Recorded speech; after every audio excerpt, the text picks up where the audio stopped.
Señores, muy buenas noches. Vamos a comenzar con este breve comentario porque es interesante que lo pongamos en su justa dimensión.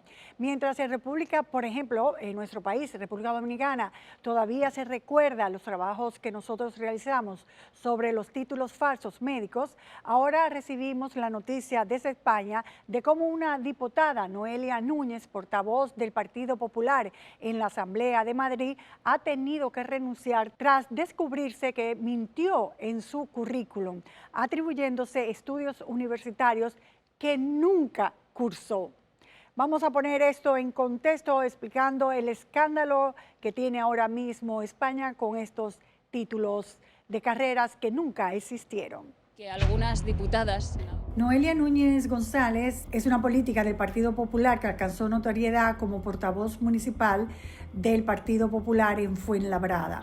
Luego diputada en la Asamblea de Madrid y en el Congreso de los Diputados desde agosto del 2023. Porque a usted la democracia no le importa. A usted solo le preocupa saber en qué puesto irá en las próximas listas. Y en ese mismo año fue nombrada vicesecretaria nacional de Movilización y Reto Digital del partido, desempeñando funciones en el Comité Ejecutivo del partido bajo la presidencia de Alberto Núñez Feijóo, considerada una figura emergente del Partido Popular madrileño y muy activa en las redes sociales como TikTok.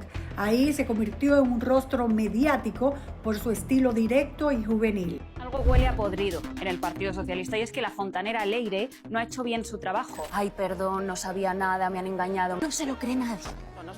Pedro Sánchez ha saltado el CIS. Sin embargo, en 2025 renunció a todos sus cargos después de conocerse la noticia de que había falsificado su currículum académico. Licenciada en Derecho, Filología Inglesa, Ciencia Jurídica de la Administración Pública, es decir, que te has formado bien. Me gusta estudiar. Y te has formado muchas cosas que me alegra mucho. Me he sacrificado como tantos y tantos jóvenes en este país. En su perfil oficial del Congreso y del Ayuntamiento de Fuenlabrada se establecía que tenía un doble grado en Derecho y Ciencias Jurídicas y también era licenciada en Filología Inglesa, lo que transmitía una formación universitaria completa muy lejano de la verdad. Esa es Noelia Núñez, una chica de 27 años que ha estudiado Derecho y Ciencias Jurídicas. Luego de que se supiera la verdad, había establecido en sus cuentas que pediría de inmediato que se cambie la información errónea sobre sus estudios. Y más tarde, en un segundo mensaje, nunca he tenido intención de engañar a nadie. No he acabado los estudios, pero pretendo retomarlos. Los estatutos del partido exigen una declaración responsable que manifieste la honorabilidad para acceder a un cargo público. Pero finalmente el 23 de julio emitió un comunicado de renuncia declarando en redes: la responsabilidad es la esencia de la libertad y yo asumo la mía. Pedir perdón no es suficiente. Renunció a su cargo en el Congreso, en el PP y como portavoz de Fuenlabrada. No, es esto. Y como es natural, esto es una especie de efecto dominó. Ya comienzan a hablarse de otros políticos y se suman nombres como el del presidente del Partido Popular en Melilla, Juan José Imbroda, quien dijo ser ingeniero cuando no lo era, o la ya conocida dimisión de la expresidenta madrileña Cristina Cifuentes por un máster universitario fantasma. Y se menciona al presidente Sánchez, donde establece que es doctor en Economía máster en el IS, Business School, pero resultó que era un curso de liderazgo político. También se estableció que ha plagiado su tesis doctoral. Del Partido Popular en Castilla y León, el señor Manuel. Su esposa, Begoña Gómez, dice que tiene una licenciatura en marketing, cuando tampoco es verdad. Carmen Montón, máster en estudios interdisciplinarios de género, tampoco. No todos somos iguales. Pilar Bernabé, filóloga hispánica y comunicación audiovisual, y Carlos Puigdemont, licenciado en periodismo, que tampoco. Cristina Narbona, doctora en ciencias económicas de la Universidad de Roma, falso. Y por último, a Óscar Puente, quien señalaba duramente a la diputada del PP que acaba de renunciar, pero tampoco es verdad que haya hecho un máster en dirección política. Yo he dicho que tengo un máster en dirección política en la Jaime Vera. Una cosa es un político sin títulos, versus un médico sin título. La diferencia podría ser una vida, señores. Por eso, cuando algunos pseudo comentaristas de nuevo cuño se reían y criticaban que habíamos dejado los temas importantes, como que no es vital que una doctora, un médico que salva una vida, que puede producir una muerte, no tenga la titulación correspondiente. Por eso, como medio, estamos muy complacidos de lo que se logró con estos trabajos de investigación. Estos trabajos que realizamos, porque fue una serie de varias semanas sobre el intrusismo médico, fue impactante y logró reformas legales, acciones institucionales y condenas ejemplares. Por ejemplo, comencemos con el Código Nuevo Penal, que en su artículo 338 habla de la usurpación de títulos profesionales e intrusismo, o quien ejerza una profesión sin exequatur o licencia, cuando ésta se requiera, será sancionado con 2 o 3 años de prisión. Fabuloso. El Ministerio de Salud Pública habilitó, después de nuestros trabajos de investigación, una plataforma para que cualquier ciudadano pueda verificar si un médico tiene exequatur legal o no. La población se volvió más crítica y cuidadosa a la hora de confiar en un profesional de la salud. De hecho, muchas personas nos llamaban y nos decían, creo que este doctor es falso. Y era así.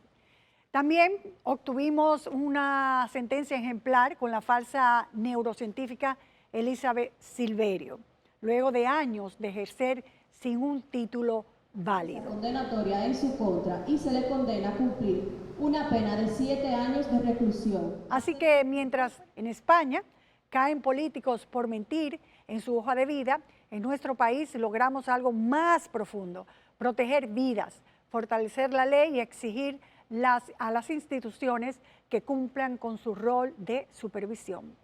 Como esos títulos falsos pueden estar en muchas áreas de distintas profesiones, como recordamos el caso del director de Mercadón, quien en su biografía decía, de la propia página de Mercadón, decía que era ingeniero industrial, lo cual no era verdad. Es ingeniero industrial egresado de INTEC con un diplomado en ciencias políticas según su biografía. Vamos primero como chequear lo que aparece en su página web, de que usted es ingeniero industrial de INTEC. ¿En qué año se graduó? No, yo comencé a estudiar en INTEC. En un momento dice mi documento que yo me gradué. Ah, ¿usted no se ha graduado? No, señor. La Corporación de Acueductos y Alcantarillados de La Vega, Coravega, es una institución pública creada para administrar los servicios de agua potable y alcantarillado de la provincia de La Vega. La dirige un consejo de directores cuyo presidente, desde el 19 de octubre del 2020, es Iván Tarquino Vladimir Viloria Peña, quien en su perfil de LinkedIn se describe como profesional independiente del sector construcción, aunque en la página web institucional y en los documentos oficiales, incluyendo su declaración jurada de bienes, se identifica y firma como arquitecto. Sin embargo, al consultar con el Colegio Dominicano de Ingenieros y Arquitectos, CODIA, establecen que no tiene exequatur. Esto de España nos enseña que siempre, señores, siempre es necesario la presión para que los usurpadores de profesiones no tengan la desfachatez de mostrar un título falso, que lo único que lo acredita con ese título falso es como un sinvergüenza que lamentablemente se burla de todos. Seguiremos.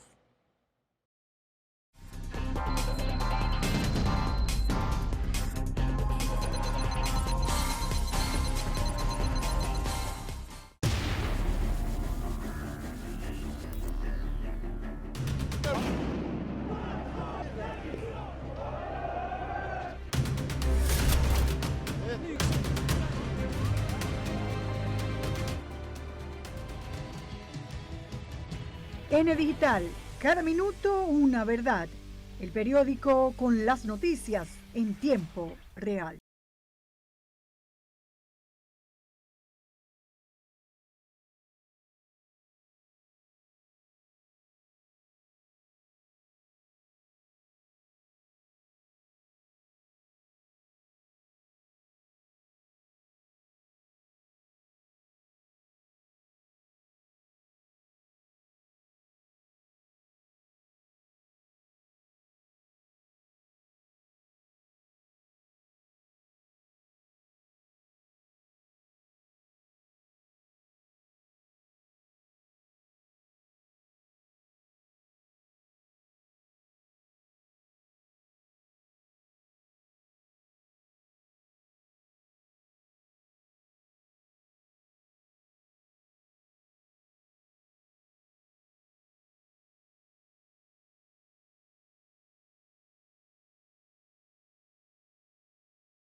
El miércoles en la tardecita hubo un hecho que ha conmocionado al país y vamos a tratarlo con mayor profundidad. Se trata de un residencial tranquilo del sector Naco, cuando vivió una tragedia que pocos pudieron imaginar. Un hecho violento y confuso cuando un joven con historial clínico de esquizofrenia, según los familiares, por más de 10 años, Jean Andrés Pumarol Fernández, mató a una vecina e hirió a otras 5 personas, incluyendo a su propio padre. Ahora le tocará enfrentar la justicia. Para profundizar en esto, vamos a ir al lugar de los hechos y vamos a conversar con testigos, así como abogados, un abogado y con un psiquiatra, para determinar cómo su condición mental podría incidir en este proceso legal. Él decía algo por los ojos, tenía los ojos desorbitados y como loco. No me dijo palabra alguna. Así recuerda la tragedia una de las 6 personas que el miércoles 23, cerca de las 4 de la tarde, fueron acuchilladas en el residencial Dorado 4 del ensanche Naco por Jean Andrés Pumarol Fernández, de 30 años de edad, quien tiene un canal de YouTube llamado Goldfish Hash, donde presenta contenido de tutoriales de ciberseguridad y cuenta con un video subido hace un mes. Seguro has oído de Linux. Ya sé que te quieres convertir en un hacker o programador o simplemente tienes curiosidad acerca de cómo funcionan los sistemas a tu alrededor. Linux es algo de lo que más probablemente hayas oído. Este OS o sistema operativo es una de las bases de la computación moderna. De acuerdo a testigos, el joven diagnosticado con esquizofrenia paranoide bajó desde su apartamento en el 5º piso del edificio, donde residen unas 42 familias, agrediendo con un arma blanca a quienes le abrían la puerta, causando la muerte de Yolanda Andal Abugavil, de 70 años, cuñada del hijo mayor del expresidente Hipólito Mejía y coordinadora de la oficina de la primera dama Raquel Arbaje, e hiriendo a otras 5 personas, incluyendo su propio padre, Guillermo Ramón Pumarol, como explicó uno de los heridos, quien se encontraba al momento de la tragedia visitando a su hija y 2 nietos. Cuando el papá bajó venido, porque fue el primero que atacó, y salió de la torre para irse a curar el corazón de un herido, según me dicen, él le dijo al vigilante de la bala, llama a los que viven muy arriba, y mi hijo está loco matando gente. Dijo desconocer cuánto tiempo el joven duró atacando y recorriendo el edificio previo a llegar a su apartamento, que fue el último al que logró entrar antes de ser atrapado por los policías. Fue un descuido mío, porque en el momento, eso es un pleito de familia, y entonces yo ya me conecté de ese episodio de bulla, y fui a la puerta pensando, porque la perrita que es de nosotros estaba ladrando, y el nieto, digo, ese es Abue. Abue es la mamá de mis hijas, su abuela. Y fue conmigo a la puerta, supuestamente, a ver si era Abue. Explicó que al mirar por el ojo de la puerta no distinguió a nadie afuera. Y comienzo, por precaución, a abrir poco a poco la puerta. Cuando ya abro poco a poco, él me empuja con todo y puerta. Yo caigo en el sillón de la sala. El niño que está al lado de mí, él le tira un punzón, un turbullazo al niño de 2 años. Gracias a Dios que no lo alcanzó. Precisó que mandó a los niños al cuarto de servicio, ubicado en la parte de atrás del apartamento, pero de inmediato fue atacado. Él me atacó a mí de una, oye, con una furia como yo hubiera sido el enemigo malo que hubiera. Mira, yo no vi en mi vida esto yo un ser humano. Es película, mamá. Explicó que tomó una mesa para intentar defenderse. Él vio que yo, el escudo de la mesa, lo estaban perjudicando para matarme. Él comenzó a tirarme cuchillada en los lados laterales, pero no me alcanzaba porque yo lo empujaba hacia atrás con la mesa cuando él iba a apoyarme. A él parece que a veces imposibilitado apoyarme a los lados, porque yo estaba escudado con la mesa, me tiró verticalmente a la cabeza. Y continuó luchando por su vida, pero lamentablemente no logró evadir la herida. Y el cuchillo entró en ángulo y me clavó la cabeza, hizo la sangre, yo no podía ver, estaba defendiéndome, era por la intuición, y el policía en este momento que estaba recogiendo llegó. Explicó que a la llegada del policía, quien le disparó al joven con balines de goma, habían transcurrido unos 15 minutos desde que el atacante había entrado al apartamento. Entonces lo desarmó, le quitó los cuchillos y el muchacho se resistía, quería seguir para ir el policía. Entonces el policía le dio con la eléctrica y ahí se calmó un poco más, lo expulsó y se lo llevaron. Pero el policía me dijo, don, cuando yo llegué ahí, ya le iba a rematar. No tenemos ninguno, no podemos adelantar. Esa misma noche, el director de Comunicación Estratégica de la Policía Nacional informó el inicio del proceso investigativo junto al Ministerio Público. De manera preliminar, estamos realizando las entrevistas y los levantamientos del lugar para establecer las reales circunstancias en que se produjeron los hechos. Bueno, para hacerlo, nosotros tendríamos que utilizar el comando MOVE. Vecinos y relacionados indicaron que el joven nunca se había tornado agresivo y que de hecho salía muy pocas veces del residencial. A través de un comunicado, la familia expresó su solidaridad con los afectados y declaró que Jean Andrés ha vivido por años con un diagnóstico psiquiátrico bajo tratamiento y seguimiento continuo, lo que le había permitido llevar una vida funcional durante más de una década. Que los hackers utilizan en gran medida diferentes distribuciones de lo que es El joven fue sometido a evaluaciones psiquiátrico-forenses en el Hospital Moscoso Puello. Ayer, la Fiscalía solicitó conocimiento de medidas de coerción sin la presencia del acusado, que estaba recibiendo tratamiento médico, por lo que fue aplazada para mañana. En esta etapa, lo que se va a conocer es realmente cómo él va a estar vinculado al proceso.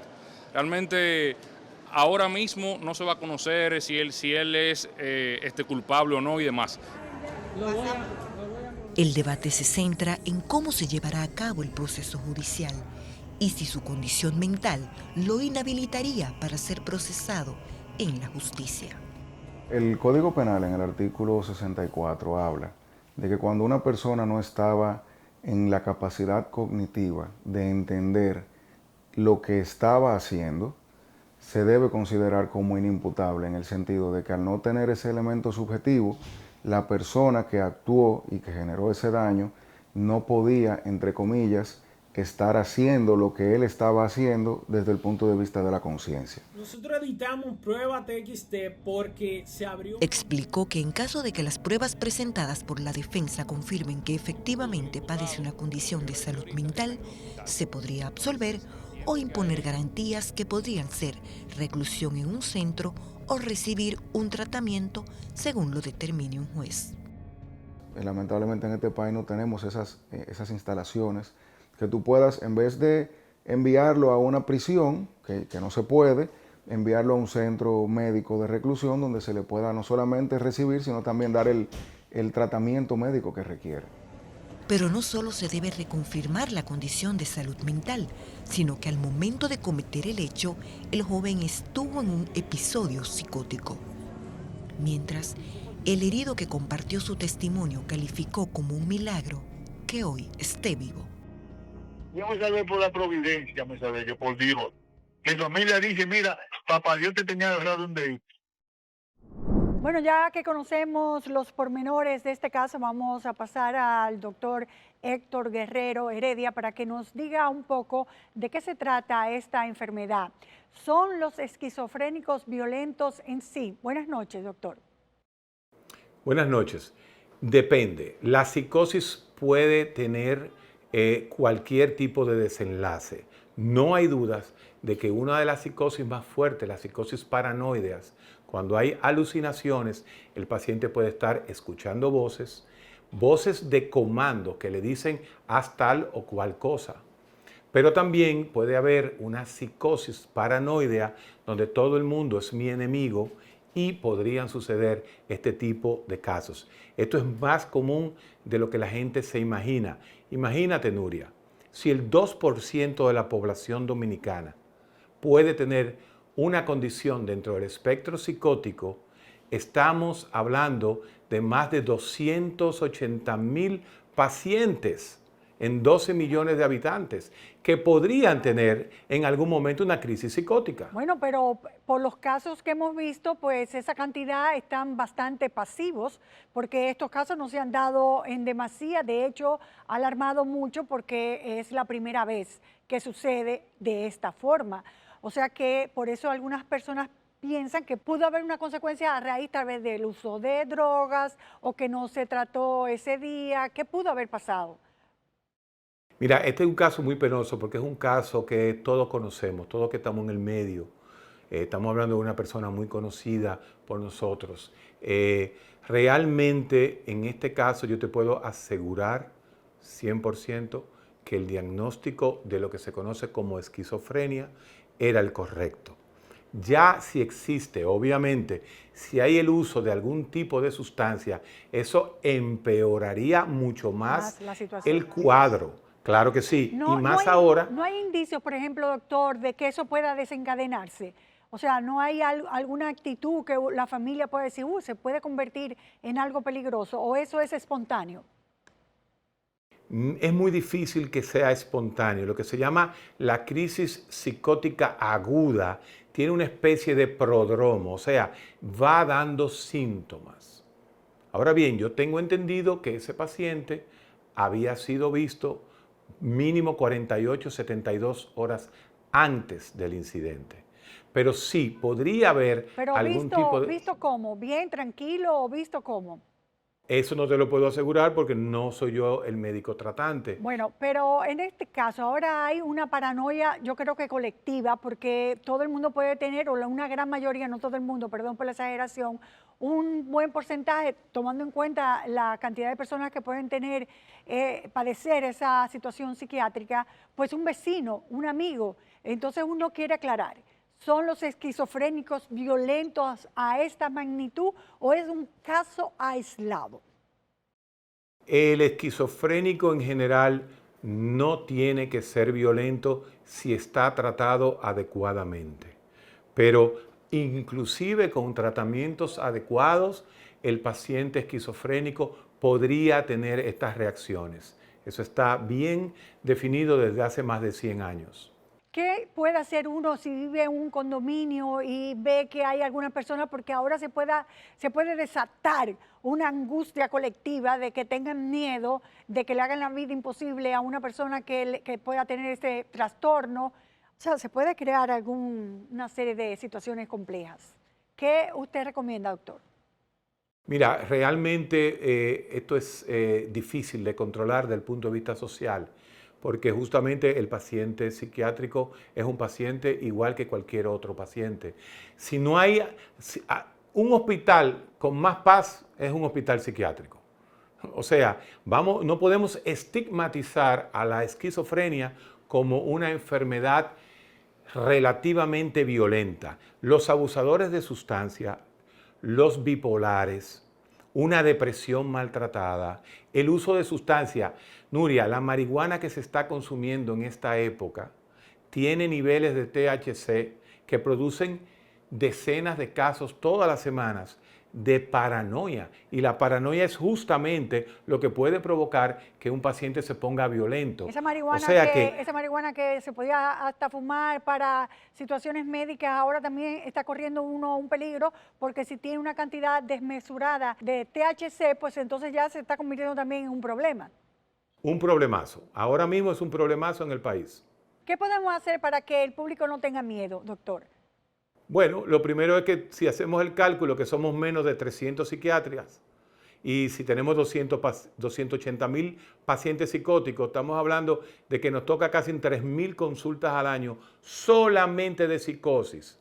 Aquí hay un problema serio con la salud mental. La salud mental no se toma en serio. se hacen pequeños espacios de demagogia, pero al final no se hace nada. Nunca se ha hecho nada. Porque estas personas no se llevan a ningún hospital o a un sanatorio, no tienen necesidad, porque con la medicación son personas que pueden estar en la sociedad sin grandes inconvenientes. No necesariamente. Un esquizofrénico en los Estados Unidos, por lo menos 1 o 2 veces al año, podría necesitar un internamiento, justamente para ajustar dosis. Aquí en el país, ¿dónde se podría hacer eso? Hay muchos hospitales que hacen eso, muchos centros psiquiátricos.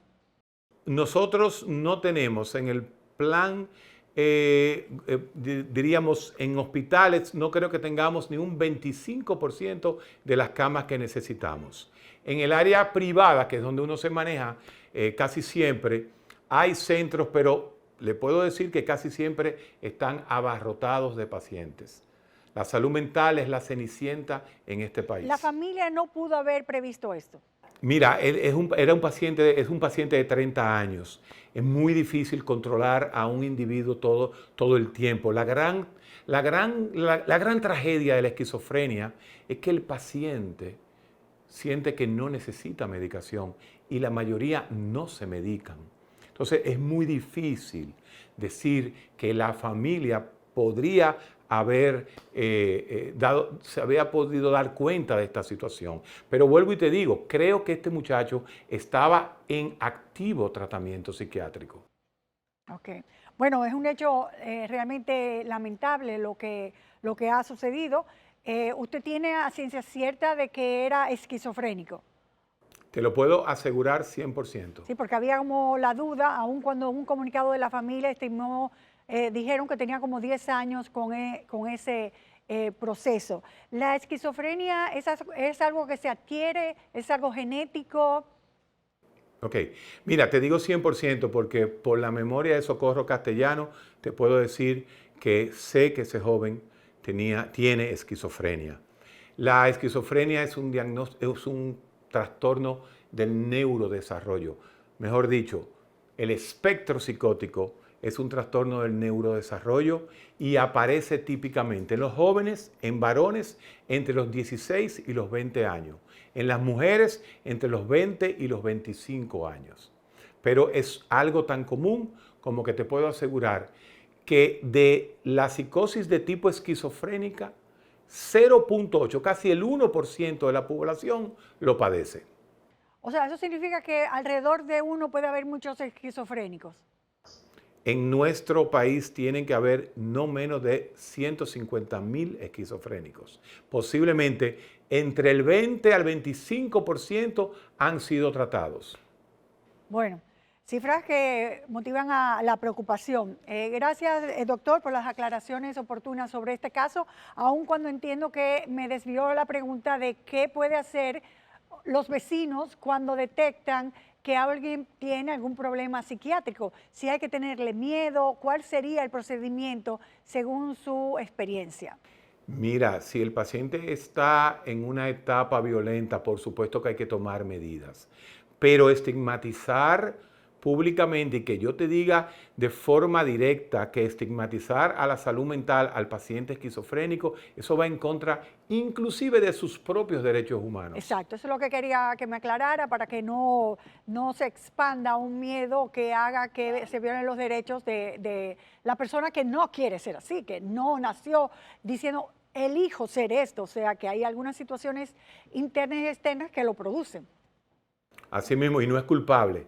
No es culpable del punto de vista porque la enfermedad más tétrica que existe en el mundo es una esquizofrénica.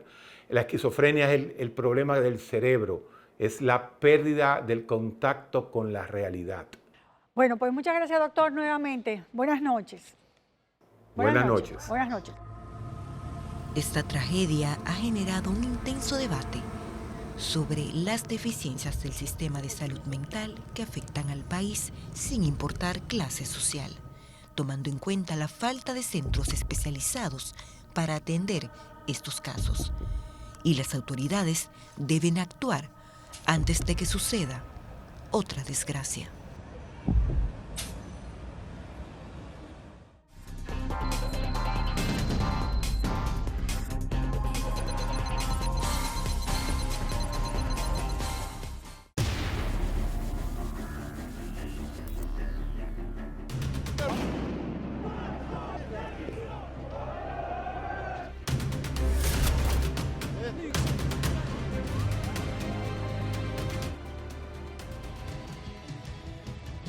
N Digital, cada minuto una verdad.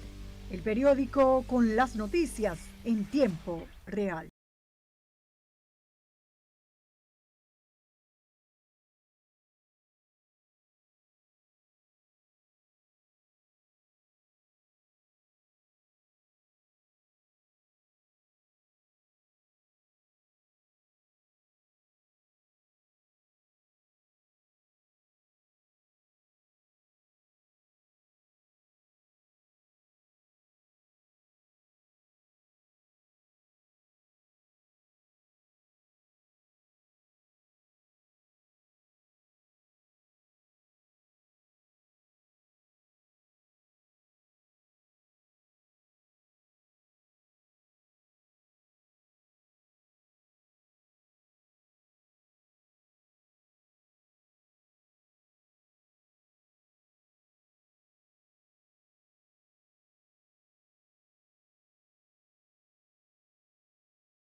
Hoy vamos a conocer un término que debe estar también dentro de nuestro léxico diario. Se trata del cohecho pasivo propio y es cuando un funcionario público pide dinero para conseguir algo en referencia al trabajo que realiza.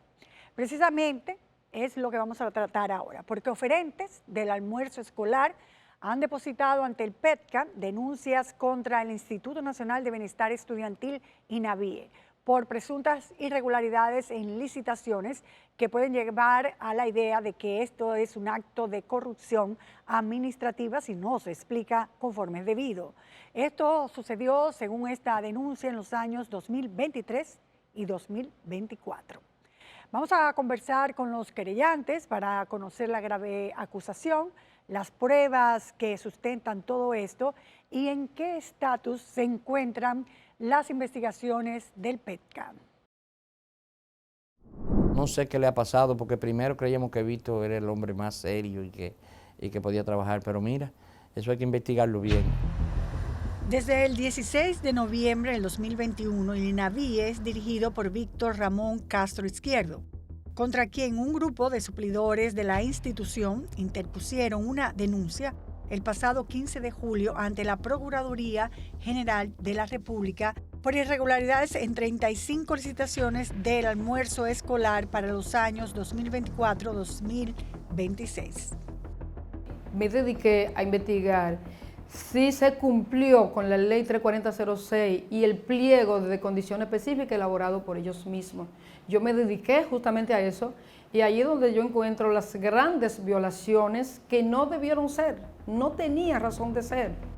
Lo primero que encontraron en esta auditoría forense fue la poca transparencia en la página web de INAVIE y del Departamento de Libre Acceso, ya que enviaban la información incompleta, lo que los obligó a auxiliarse de pedir lo mismo al Ministerio de Educación para poder cruzar las estadísticas que les permitieran rastrear algunas discrepancias e irregularidades. Entonces nadie está obligado a incriminarse a sí mismo, pero ellos tendrán que entregárselo a la justicia. Y no tenemos duda de que este expediente va a ser admitido. Entre las irregularidades mencionadas en esta auditoría forense se identifican adjudicaciones por encima del presupuesto autorizado, discrecional y sin respaldo presupuestario, reducción unilateral de contratos, contrataciones grado a grado irregulares y violación de los criterios de adjudicación.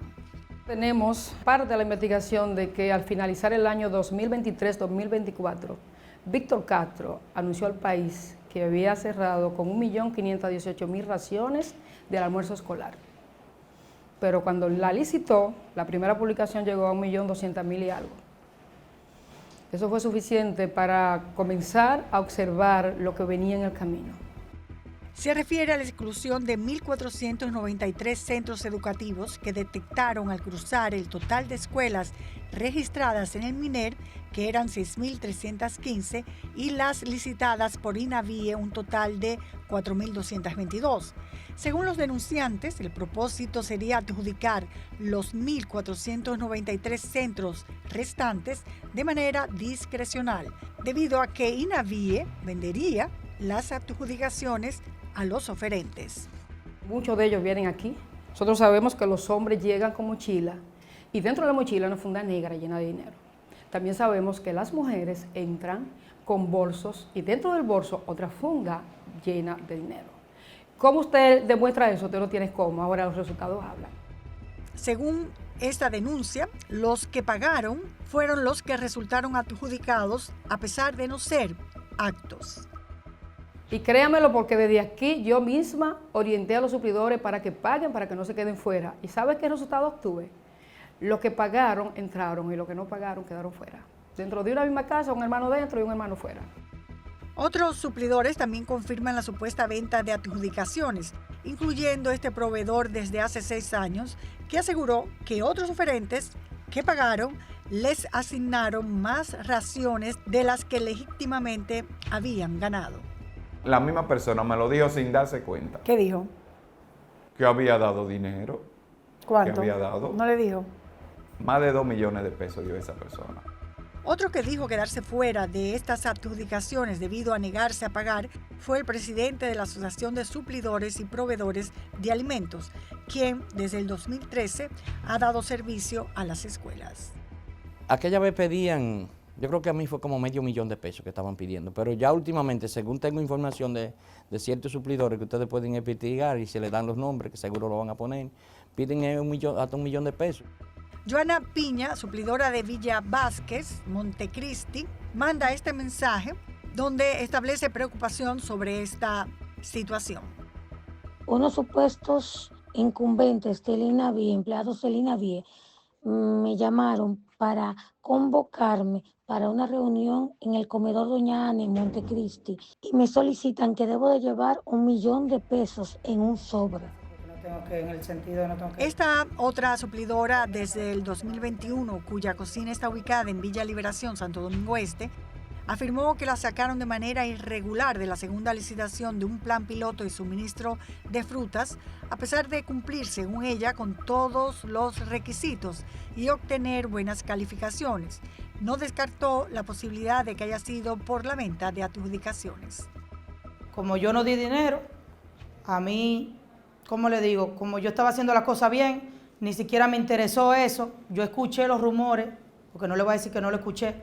Yo escuché los rumores, pero no me interesó. Según estas investigaciones, hay 504 oferentes perjudicados.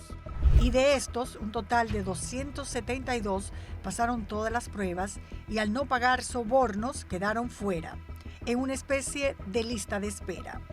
Explicó que se dio cuenta de estas irregularidades al hacer observaciones preventivas de las licitaciones desde el 2022 y que la motivaron posteriormente a hacer una auditoría forense en noviembre del 2024, la cual también arrojó un aumento del 26% sobre el monto asignado de 38.206 millones de pesos, ya que iniciaron el proceso sin contar con los fondos, por lo que al momento de adjudicar aumentaron el presupuesto de 38.000 millones a 48.000 millones de pesos. Pero esa diferencia, casi de 10.000 millones, no tiene respaldo en el presupuesto, es sin respaldo. Y ya tenemos antecedentes. Nosotros estamos llenos de suplidores de 2022, 2023, tanto de los programas de alimentos, que no han podido cobrar sus últimas facturas al día de hoy. En su amplio dossier de documentos investigados, tiene pruebas de que pymes que presentaron fotografías de las cocinas, el transporte, registro de proindustria, declaración de impuestos, entre otros requisitos establecidos por la ley, no fueron adjudicados, mientras otras empresas no aptas resultaron calificadas, adjudicadas y contratadas. Y yo me quedé esperando de que ahí hubiera un error y lo resolvieran, pero no. Todo fue fríamente calculado para beneficiar a alguien y perjudicar a alguien. INAVIE es una de las instituciones públicas que más licitaciones realiza en el gobierno, aproximadamente más de 4.000. Cabe destacar que el anterior director, Cecilio Rodríguez, fue destituido en noviembre del 2021, a los pocos días de que un suplidor se suicidara abrumado por las deudas. Esa red para crear toda esta estructura que dicen ustedes que para beneficio de otros, ¿esa estructura fue creada o estaba ya? Cuando gerenciaba René Jaques y Cecilio Rodríguez, había una estructura muy sólida afuera que yo decía que mandaban dentro y realmente compraban voluntad de dentro. Entonces eso es real. Pero ahora no, ahora es diferente. La estructura es gerenciada dentro. Yo lo dije públicamente. La estructura es gerenciada dentro y entonces tiene sus tentáculos fuera. Una disposición que puede ayudar a hacer estas maniobras es que antes las licitaciones no se hacían solo por montos de dinero, ya que conjuntamente con las adjudicaciones entregaban las escuelas y las correspondientes raciones a entregar. Ahora solo se establece un monto y luego se establecen a discreción las escuelas.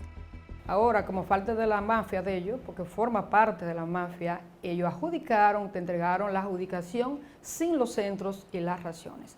Y posteriormente, entonces, te entregaron las raciones y los centros. Y comienzan los suplidores adjudicados a llamarme.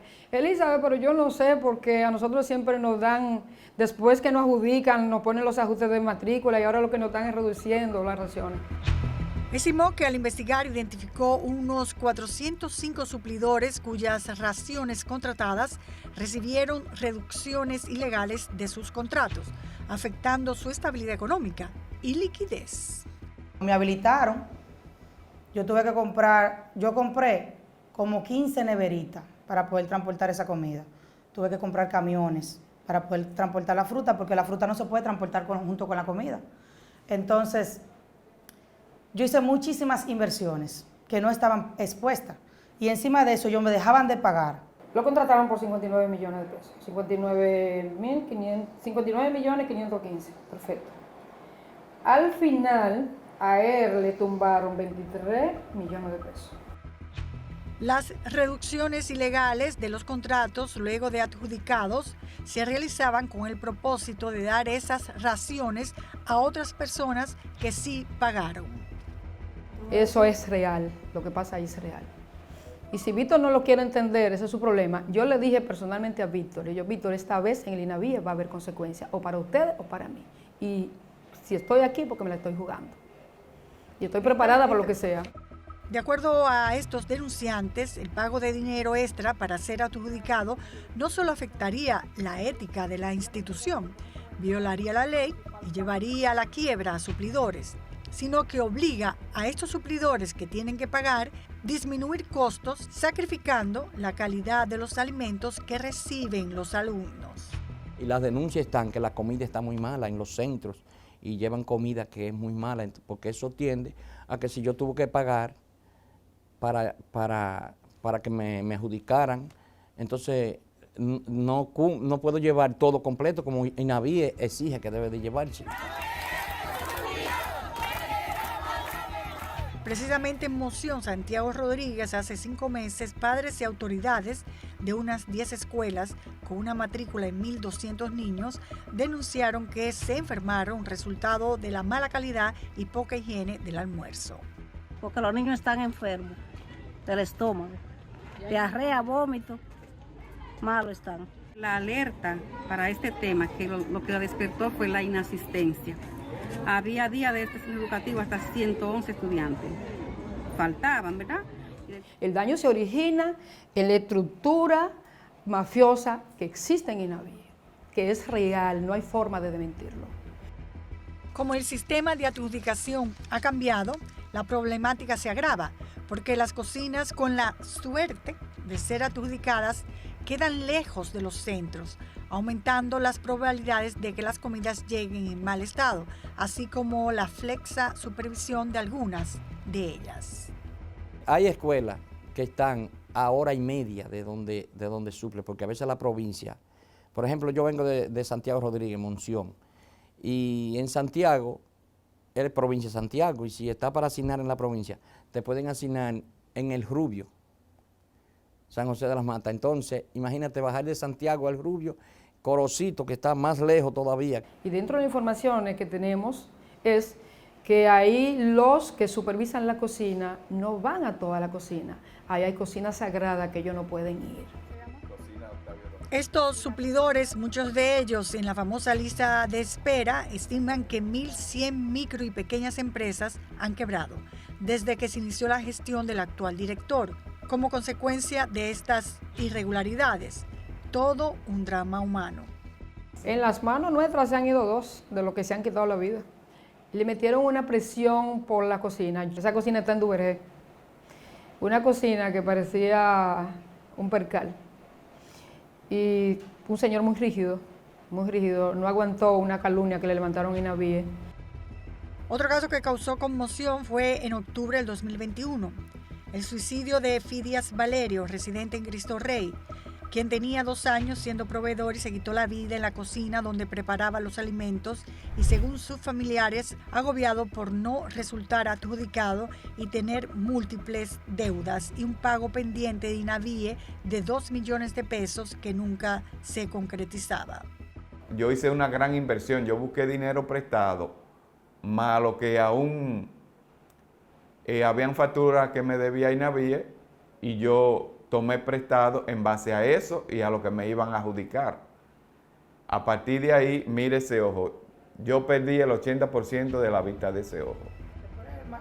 Estas denuncias, que tienen que ser investigadas por el PETCA, de esta presunta mafia, no solo estaría afectando a los oferentes, que confiaron en la transparencia de la institución y hoy están quebrados, y a los alumnos que se enferman por la mala calidad del almuerzo y la poca supervisión, sino el erario público también. que incluye la banca del Estado, ya que las pymes que tomaron préstamos a través del Banco Agrícola no han tenido la capacidad de pagarlos. No conocen el escrúpulo. Y ojalá, Nuria, ojalá que este trabajo que usted está haciendo, que le agradecemos, ojalá sirva para salvar a aquellos que, como le dije, como Lázaro, todavía pueden ser salvados. Ojalá. Pero que se mejore la calidad del servicio que reciben los alumnos. Mientras todos los denunciantes que recibieron el cohecho pasivo propio, que es el término legal establecido cuando un funcionario pide dinero, instan al director de INAVIE a investigar a esta persona. Uno que yo denuncié públicamente es que vuelvo y lo hago aquí con toda responsabilidad, que me dio un ultimátum para que yo lo desmienta y le dije que me someta. Fue quien entregó los centros y las raciones, él tenía que entregarlo acorde a los contratos, él no lo hizo. Solo para el año escolar 2024-2025, el INAVIE invirtió 39 mil millones en el programa de alimentos escolar. Impacta más de 7.000 centros educativos de jornada escolar extendida. ¿Es como tan grave esa denuncia que usted está haciendo como para temer por su vida, por su seguridad? Le puedo decir que nosotros hemos tenido que hacer todo tipo de ajustes. Todo tipo de ajustes porque el ambiente de esa institución no es para personas cobardes. Solamente una persona que sabe que el día de morir no lo decide un humano. Al menos yo creo en Dios. Aseguró que a pesar de desconocer cuándo el PETCA interrogará a las personas que ellos señalan en esta auditoría financiera, confían en que se obtendrá justicia. ¿Cuándo lo desarrollarán? Eso no nos importa. Tengo capacidad de espera hasta que ellos quieran, pero va a ser admitido, porque el sustento que tenemos es muy sólido. Muy sólido. Víctor no ha podido desmentir un solo de los datos míos. Precisamente solicitamos una entrevista con el director de INAVIE a través de su Departamento de Relaciones Públicas y ni siquiera nos han contestado.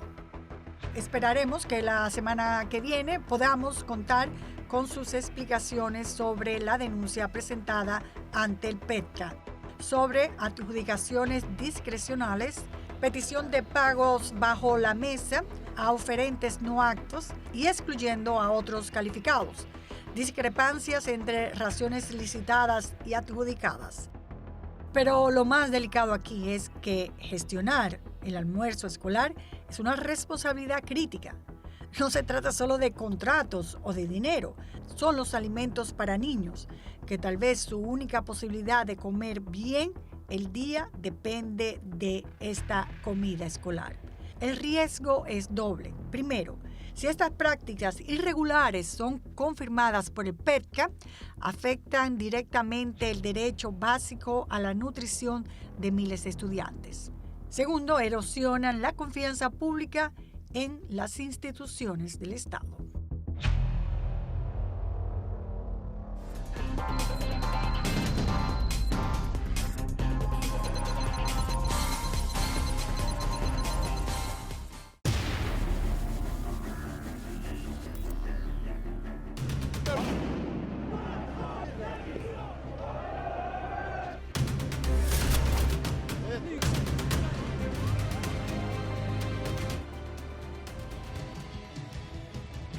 N Digital, cada minuto una verdad.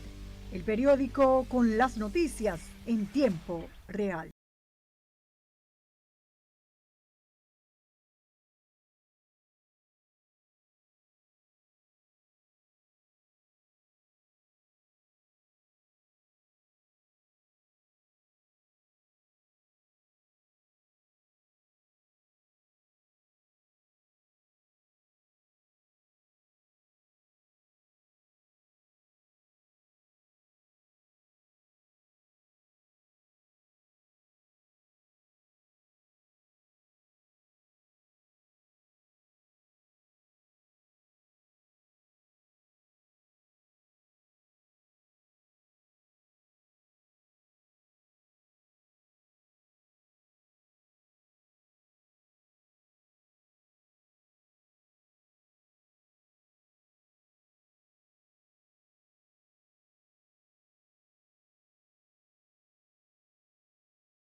La fotocrónica con Franklin Guerrero. Vamos a la fotocrónica de este sábado 26 de julio del 2025. La fértil creatividad de los dominicanos no tiene nombre. Cuando se trata de evadir a las autoridades las sanciones penales de su delito, se lo encuentra poco. Agentes de la DNCD, el Ministerio Público apoyado por el Grupo de Tareas Los Pilones, incautaron 13 paquetes de marihuana durante una labor de inspección desarrollada en Baní, provincia Peravia.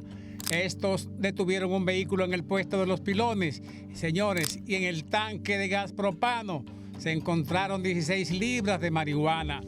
Por otra parte, el pasado día lunes la DNCD realizó una actividad que pocas veces se ven, que es el reconocimiento al trabajo, pero en este caso fue a los equipos de K9 en el Día Mundial del Perro, así mismo como escuchan. Se honraron 5 ejemplares de la unidad canina especializados en localización de drogas narcóticas. Los canes de nombre Ria, Axel, Bu, Ronnie y Toby son de las razas pastor alemán y belga Malinois. El tributo de reconocimiento es válido por el amor que demuestran al trabajo y la honestidad, pocas veces imitada por los seres humanos. Vamos a un tema importante de esta semana, y lo fue la cadena humana y la rueda de prensa en el Jardín Botánico. La convocatoria de la cadena se hizo por las redes sociales y el interés despertado era innegable. El motivo era el alerta ante la amenaza de que se enajenara ese lugar, como ha sucedido en otros casos, por ejemplo, el Centro Olímpico, que está siendo desguazado por intereses políticos, y el saqueo. 9 de la mañana. Los ciudadanos iniciaron la llamada cadena humana que llegaría hasta el semáforo de la Avenida República de Colombia, con Carlos Pérez Ricard, cartulinas con mensajes en papel blanco y los brazos extendidos como el Cristo crucificado. La avenida silenciosa, al igual que los vecinos de la parte noroeste, que no se imaginan que les van a despojar de las áreas de parqueo y jardines en nombre del llamado urbanismo salvaje. La verja y la acera del Botánico esperando que el domingo se hable de no desmontarla y salvar los jardines. Pero el caso gatillo es que los urbanistas quieren llegar hasta a eliminar las aceras del mismo Botánico. Ya el presidente en LA Semanal de esta semana se comprometió a que el Botánico no se tocaría. En la puerta del Botánico, los jóvenes que han llevado la voz cantante de la lucha. La fila continúa firme y más se suman. Los niños acompañando a sus padres. Así termina el domingo con motivos suficientes de esperar que una rueda de prensa convocada para el miércoles ratificara el no a la agresión al parque. Pero las noticias positivas llegan en el momento en el que más ansiedad atormenta a la población. Entre atracos, el saqueo de los robles del Centro Olímpico sin que el ministro de Deportes se enterara. Y él hasta admitió su falta, como lo hacen casi todos, sin que se sepa dónde fueron a parar los troncos, que no cuestan centavos. Por otra parte, el director de la Dirección General de Aduana, Eduardo Sanz Lobatón, informó que la recaudación logró récord de más del $1 billón anuales, sembrando un récord, mejorando las cobranzas. Vamos a la LA Semanal del lunes, dedicada al Día del Tabaco. Allí estuvo el director del Instituto del Tabaco, ingeniero Iván Hernández, que luego de la exposición del presidente Abinader sobre los récords de producción del tabaco y la calidad misma del tabaco dominicano, abundó del nivel y calidad del producto exportado. Por otra parte, a una pregunta de una periodista sobre la cosecha e importación del arroz, el ministro de Agricultura, Limber Cruz, detalló la producción y productividad del arroz dominicano y que no se ha importado ni un solo grano del cereal. Y ya terminando la semana, el director de Migración anunció la entrada en servicio de cerca de 400 nuevos agentes de reacción rápida y los exhortó a desempeñar sus funciones con absoluto respeto a los derechos humanos y con responsabilidad. El jueves en la mañana, el director de Migración invitó a la prensa a visitar el CPM o Centro de Procesamiento Migratorio en Jaina. Dijo que se ha conseguido que ese lugar sea más humano, mejor esfuerzo de seguridad y ampliación de los servicios médicos, ratificando que es un centro transitorio. Vamos a la rueda de prensa del miércoles en el Botánico, convocada por el Palacio Nacional. Veo los jardines y el trencito a la espera del inicio.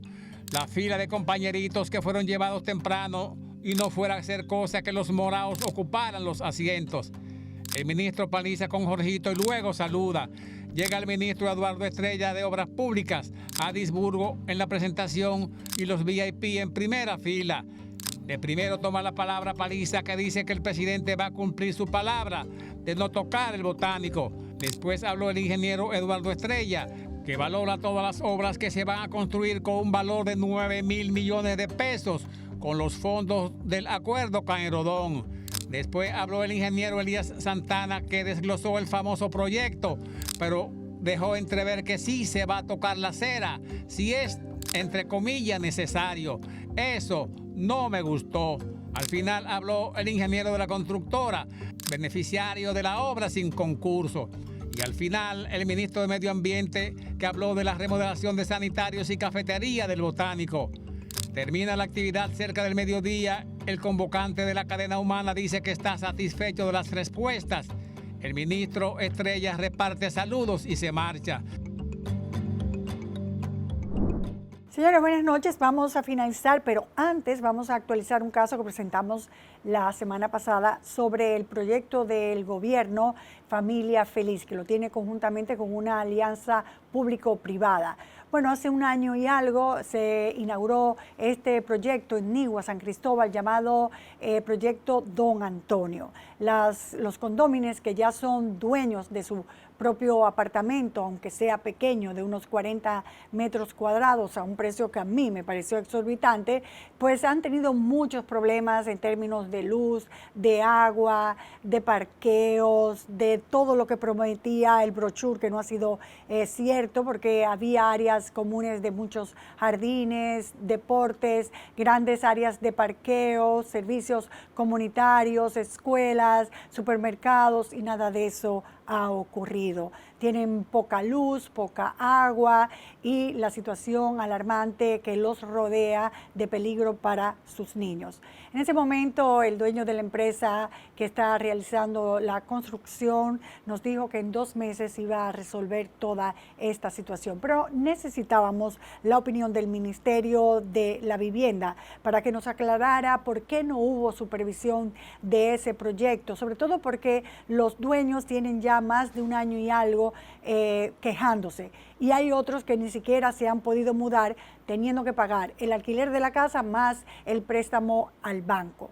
Pues ahora, después de una insistencia casi diaria, llamando al ministerio, a último momento nos avisaron lo siguiente y procedemos a leer lo que ellos establecen. En la comunicación, que como resultado de las gestiones realizadas por nuestro equipo, la constructora Almabani ha asumido el compromiso formal de atender y continuar ejecutando las correcciones necesarias para subsanar los vicios y defectos de construcción identificados, conforme a un plan de acción remitido este miércoles 23 de julio por la entidad privada y que contempla la mejora del sistema de suministro, bombeo de agua, la optimización del sistema de iluminación, la revisión de la asignación y demarcación de los parqueos, así como la regulación de los entornos físicos, incluyendo las vías internas, el control de acceso, las áreas verdes y las zonas de recreación. Aseguran que el Ministerio de la Vivienda va a hacer que esto se cumpla y nosotros también nos vamos a mantener al tanto de esta situación. Hemos finalizado por la noche de hoy y ahora pasamos al Antinoti. Buenas noches.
Un estudio revela que la baja actividad sexual en República Dominicana afecta la salud mental. La salud mental nada más, chacho, eso destruye el arma. Arrestan a una pareja sorprendida en actividad sexual durante un vuelo a Sarasota. Pero ven acá, es porno, ¿qué estamos hoy? Milagros Hermán dice que se reinventó en silencio. Los ricos que pueden hacer eso, No, y nosotros los pobres, con un colmado a todo lo que da ahí, con un dembow, dime. No. ¿Qué es el pacto eléctrico y por qué vuelve como el perro arrepentido? Con el cable entre la pierna y el transformador partido. Y critican fuertemente la aprobación express del Código Penal. Pero ven acá, y no era eso lo que queríamos. ¿Y quién entiende a esta gente?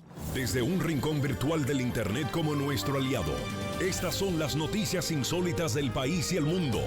Así comienza una nueva edición del Antinoti con Sergio Carlo. Saludos, mis hermanos. ¿Cómo era que decía Palito Vainita? Palito decía... Saludos, pues. Bueno, un palito. Yo nunca me acuerdo de las cosas, pero bueno, bienvenidos. Resulta que los dominicanos estamos haciendo menos el amor. Estamos haciendo menos el amor y no por falta de amor, no, sino por falta de tiempo, privacidad y servicio eléctrico. Es duro estar con todos esos sudores a potencia 30. Un nuevo estudio determinó que la baja actividad sexual en Quisqueya, La Bella, está afectando seriamente la salud mental de la población. Coño, es que honestamente, ¿quién puede pensar en sexo cuando se va la luz en medio de allá arriba del clima, que tú estás y tú terminas tratando de prender el inversor como si fuera, coño, tu amante perdido? En vez de hacer... Lo que se escucha es Junior, prende la planta. Así mismo, producción. Miren, esto que está pasando en nuestro país no solo es, coño, triste, es muy preocupante. Somos un país caribeño, con calor, ritmo, dembow, y aún así estamos más secos que un mangú sin salami, compadre. Además, el reporte indica que esa población también sufre de disfunciones sexuales. En el caso de las mujeres, la cifra es de un 43% y en los hombres de un 31%, cifras que los expertos consideran alarmantes. Esto definitivamente explica por qué el dominicano promedio anda, coño, con más ansiedad que un político en prueba de antidoping. Y lo estoy haciendo responsablemente. Si el sexo es salud, aquí hay más enfermos que en una sala de emergencia del Hospital Darío Contreras un lunes en la mañana, que hay mucha gente. Entonces, tal vez, mis queridos, la solución no es solo hablar de salud mental, sino también de salud sexual. Porque si el estrés se acumula y nadie lo desacumula, terminaremos todo como una de las hermanas de Danilo Medina en campaña, con la boca torcida y con ganas de explotar por dentro, ¿eh? Pero les tengo una pregunta seria. Y esa pregunta... ¿A cuánto va el precio de la pasada en un motel? No. Ok. Esa no es la pregunta, producción. ¿Cuándo fue la última vez que el gobierno pensó en políticas públicas para lo público, pero en la cama? Un chiste incomprensible. Luis, mira. Y mientras los dominicanos en tierra no tienen relaciones sexuales, los que están en el aire no pierden tiempo. Te lo dije, que te programa está porno y que lo que tú estás falta de eso. No, nunca en la vida, nunca en la vida. Una pareja fue arrestada por darle cariño al cuerpo, literalmente, en pleno vuelo con destino a Sarasota, porque si hay un lugar romántico para ponerse travieso, literalmente, es sin duda un avión estrecho con un baño que huele, coño, a química industrial y 140 testigos comiendo maní detrás de ti. ¡Wow! ¡Qué cosa más sexy! ¡Golosa! Eso es creatividad al máximo. Transformar el espacio aéreo en una zona de alto voltaje. Uf. La azafata que los despegó, que los encontró, cambiaste esa palabra, lo sé, producción, que los separó, que los encontró, seguro pensó que, que era la turbulencia que sonaba así, pero no, era solo la frecuencia del amor. Yo necesito amor, comprensión y ternura. Y lo mejor es que según este informe, ellos dijeron que no sabían que era ilegal. Claro. Como cuando tú te montas en JetBlue, viene incluido un all-inclusive con una cama king size y luces de colores, es obvio que pensaron que no era ilegal. Coño, qué pena que esto, no sé, que no fue una escena de 50 sombras de Grey, sino más bien 50 gramos de vergüenza ajena, porque, señores, al final opinamos pero no juzgamos. Y tal vez ellos eran parte de la noticia anterior, llevar el sexo donde sí hay aire acondicionado y un espacio con electricidad y comodidades, aunque sea entre turbulencias. En RD no tenemos relaciones, pero cuando viajamos, señores, dominicanos o no, cuando tenemos milla acumulada, se usan de verdad. bueno. La diva del pueblo, Milagros Germán, ha dicho públicamente que se ha reinventado en silencio. Parece que sí, porque tengo 4 meses escribiéndole por WhatsApp y no me contesta.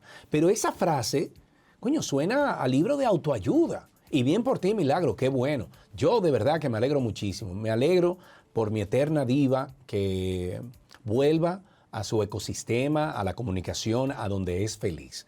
Lo cierto es que Milagros desapareció de los medios, de cultura, del debate público por un buen tiempo y ahora regresa como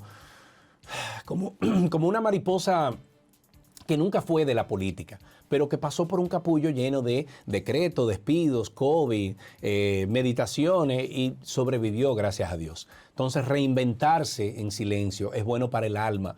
Eso es para gente rica. No, hombre, no diga eso. Deja de decir eso, producción. Yo sé lo que ustedes están esperando, que yo revele los nombres de los talentos que me van a acompañar en esta nueva temporada de Chévere Nights. Pero eso no lo puedo hacer ahora. Me lo tienen prohibido. Eso sí, reinventarse en este país es fácil si tú eres la diva, porque tal vez Milagro sí necesitaba ese silencio.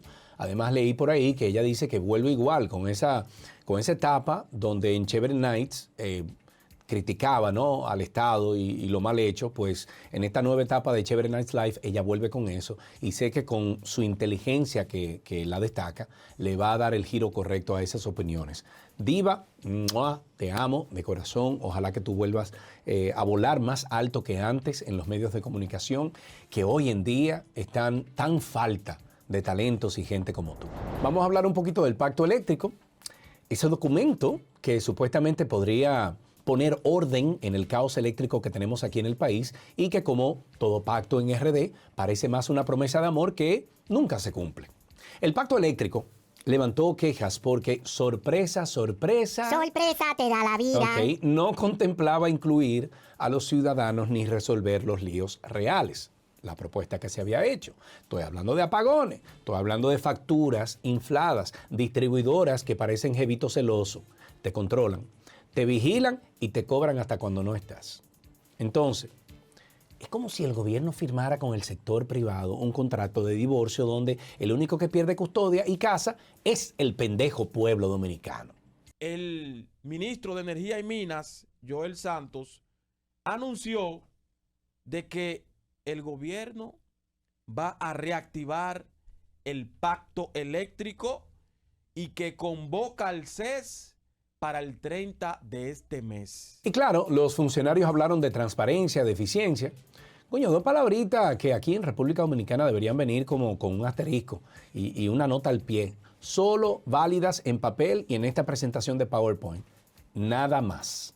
Porque mientras tanto los medidores siguen volviéndose locos como si fueran DJs en fiestas de patronales, suben, bajan, saltan, hacen de todo. Y tú, como consumidor, ciudadano, sin entender por qué tú debes 18,000 pesos si tú duraste 2 semanas fuera de tu casa. Entonces, ¿dónde está el pacto de no cogernos de pendejos a nosotros los ciudadanos? ¿Dónde está el artículo que dice que la luz vendrá cuando la necesites y no como un ex tóxico que aparece cuando menos lo esperas? Todo depende. Hay uno tóxico que uno lo coge como venga.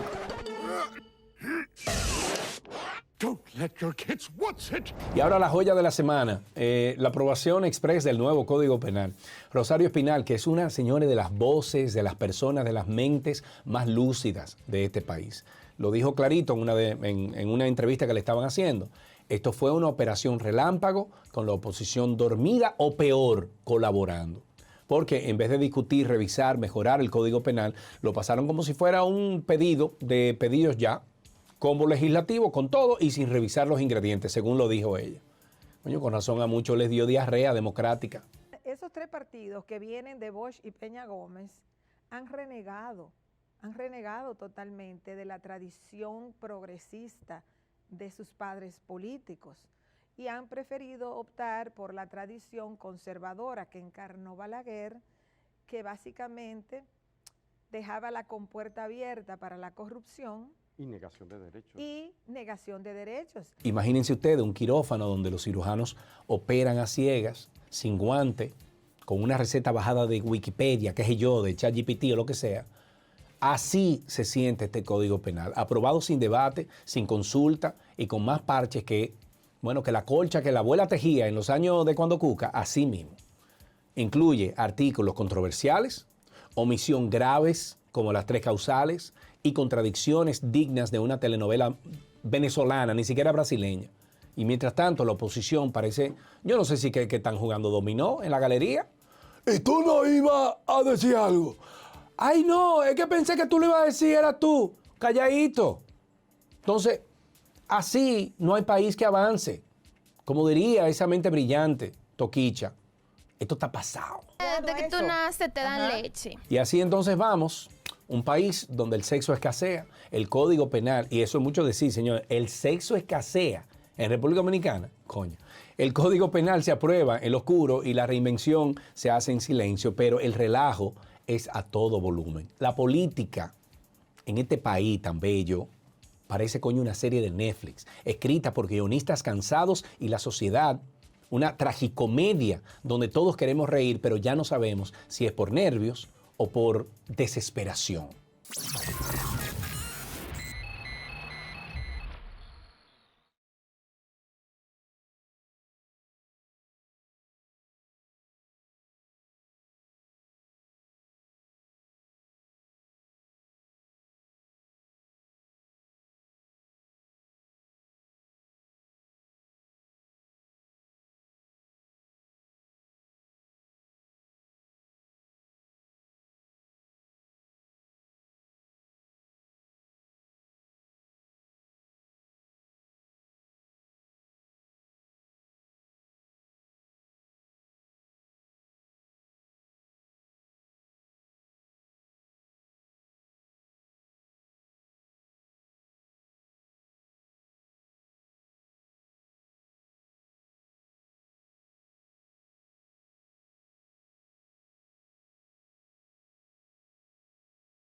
Ay, chichi, Sergio Carlos se vendió al PRM por este comentario. Miren, señores, es que lo malo se critica y lo bueno se aplaude. Porque cuando las cosas salen bien a este gobierno o a cualquiera, se dice que sí y se aplaude. Hoy vamos a hablar de algo que está poniendo a República Dominicana en el mapa mundial. Y no es solo el mangú con los 3 golpes. Coño, eso debería de ser patrimonio de la humanidad. Estamos hablando del boom de los cruceros en República Dominicana. Señoras y señores, en menos de una década, nuestro país ha multiplicado por 5 la cantidad de turistas que llegan en esos barcos gigantes que parecen centros comerciales flotantes. 5 veces. 5 veces. Según las noticias, en el primer semestre del 2025, la República Dominicana recibió 1.6 millones de cruceristas. 1.6 millones. Eso es como si todos los habitantes de Santiago y un chin más se subieran a un barco y entonces desembarcaran allá en Puerto Plata pidiendo tremendo sancocho 7 carnes. Que no hay mejor sancocho que el de María Minana. Y mire, cuando comparamos al 2015, cuando apenas llegaban 528.999 turistas marítimos, esto es un salto cuántico. ¿Y saben qué?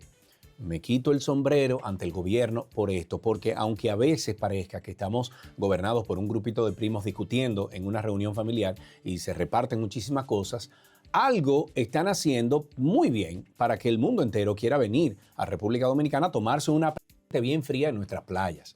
Pero hablemos de lo que esto significa, porque el turismo de cruceros es un montón de gringos con camisas hawaianas comprando artesanía en el malecón y una máquina de generar billete. En el 2024 el turismo aportó 20.500 millones de dólares al PIB, al Producto Interno Bruto Dominicano. Es 16.1% de la economía de nuestro país. Eso es más que el presupuesto de algunas provincias enteras de este país. Y para el 2025 se espera que suba a 21.100 millones. Entonces, ¿ustedes saben cuánto es eso? Eso es un forro de cuarto. Eso es un forro de cuarto.